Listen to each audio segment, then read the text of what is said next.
Hello students, we will study about the chapter of social studies, that is history. Chapter number 3, the Delhi Sultanate. So let's start the remaining paragraph. Very harsh punishments were given if any shopkeeper charged a higher price or tried to cheat by using false weights and measures.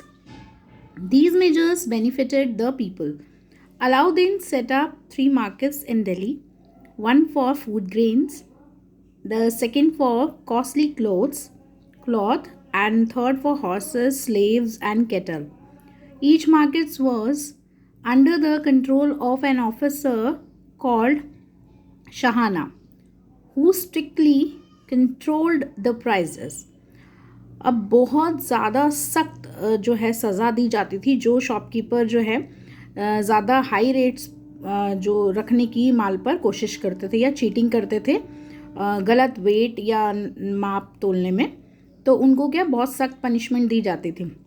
तो ये लोगों के लिए काफ़ी फ़ायदेमंद साबित होता था। तो अलाउद्दीन ने 3 मार्केट जो है सेटअप की थी दिल्ली के अंदर, और एक तो फूड ग्रेन, और सेकंड जो थी वो उसमें महंगे कपड़े मिलते थे, और तीसरी जो है वो घोड़े, दास और मवेशियों के लिए सेट की थी। हर एक मार्केट जो है वो एक ऑफिसर के अंडर में आती थी जिसे शहाना कहा जाता था, जो कि बहुत सख्ताई से इसके प्राइजेस को यानी कि इनकी कीमतों को कंट्रोल करता था।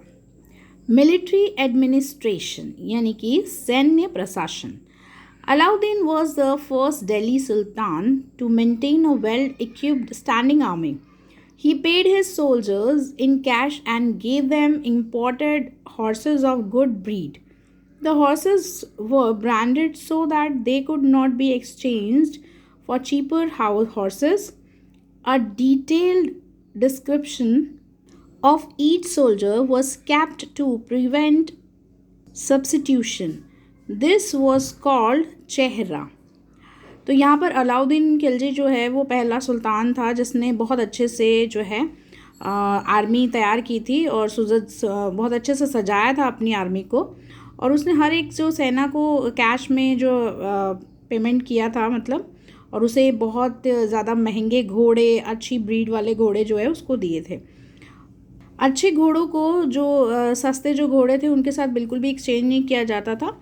तो जो प्रतिस्थापन को रोकने के लिए प्रत्येक सैनिक को विस्तार से वर्णन किया गया है जिसे चेहरा कहा गया है। 2. Keep a check. He had regular supervision and parading of horses and soldiers. Alauddin constructed a new garrison town named Siri for his soldier. अब उनको क्या है, चेक किया जाता था, रेगुलर उनका सुपरविजन किया जाता था, देख रेख की जाती थी, और सैनिक और घोड़ों की जो है परेड भी हुआ करती थी। जो अलाउद्दीन खिलजी है उसने एक गढ़ सेना का कंस्ट्रक्शन किया, एक नई गढ़ सेना का, जिसका नाम जो है जो सैनिक है उनका नाम सीरी रखा गया सोल्जर्स के लिए। अलाउद्दीन खिलजी ने एक नई गढ़ सेना का जो है शहर बनाया जिसका नाम उन्होंने सीरी दिया, जो कि सोल्जर्स के लिए थी, सैनिकों के लिए थी।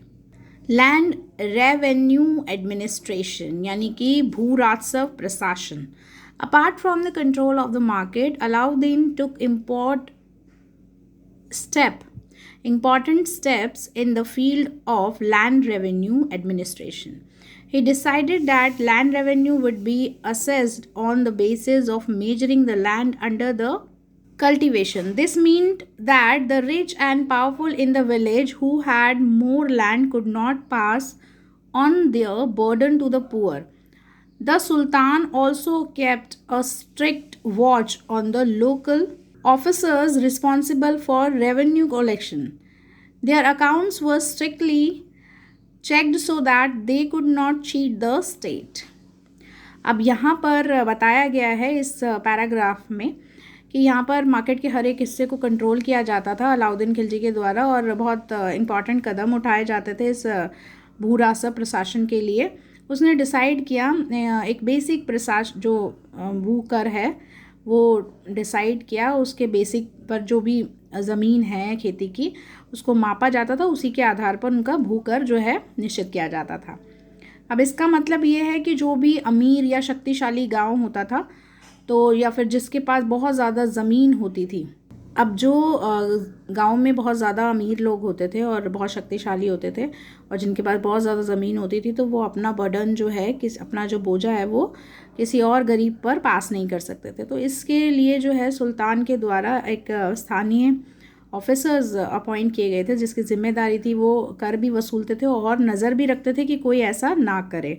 तो उनके जो अकाउंट्स है वो बहुत ही सख्ताई से चेक किए जाते थे ताकि कोई भी राज्य में धोखा ना दे सके।